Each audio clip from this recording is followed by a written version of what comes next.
Welcome to the Leverton on Everything podcast, where I, Leverton, review literally everything.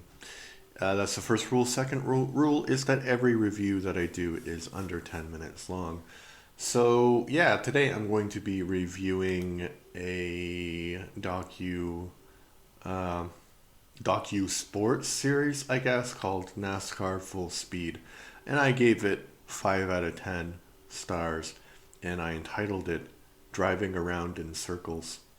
This docu-series does have a few interesting personalities to watch, and the racing is sometimes interesting, but it is boring and repetitive in 5 short episodes.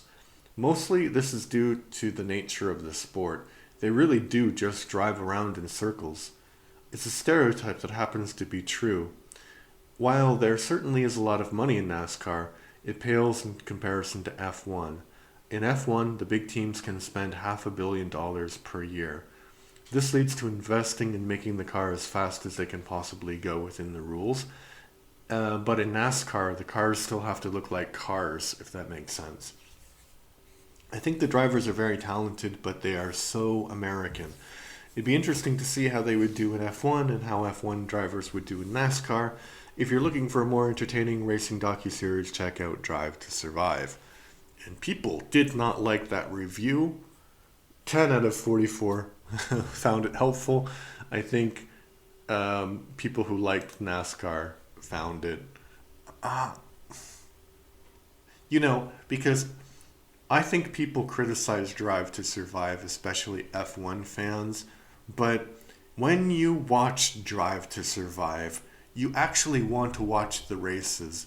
And I think the races sometimes are not as interesting as Drive to Survive, but when you watch this, what was it called? I forgot the title already. NASCAR Full Speed, you don't want to watch a race. You want to go far away and never watch a NASCAR race. It's not cool. Not at all.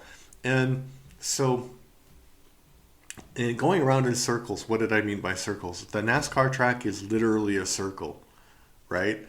And the F1 tracks at least, have hairpin turns and, they're bendy, and stuff like that. And what I said by the cars have to look like cars, so they race under lights, right? They don't need headlights, but they have decals that look like headlights. Why? Because I guess they want the cars to look sort of like cars so you can go and buy something and buy a version of that car. Yeah, it's strange. Don't like the sport, didn't like the docu-series. Yeah, one thing I do like is my son's podcast, the Everything and More Etc. podcast, which he talks about animated series in the first season, and it's a much better format because there's 2 people. I'm on the first season, and we discuss. It's not just me ranting. So if that sounds interesting to you, please check it out. The Everything and More Etc. podcast, where good podcasts are served.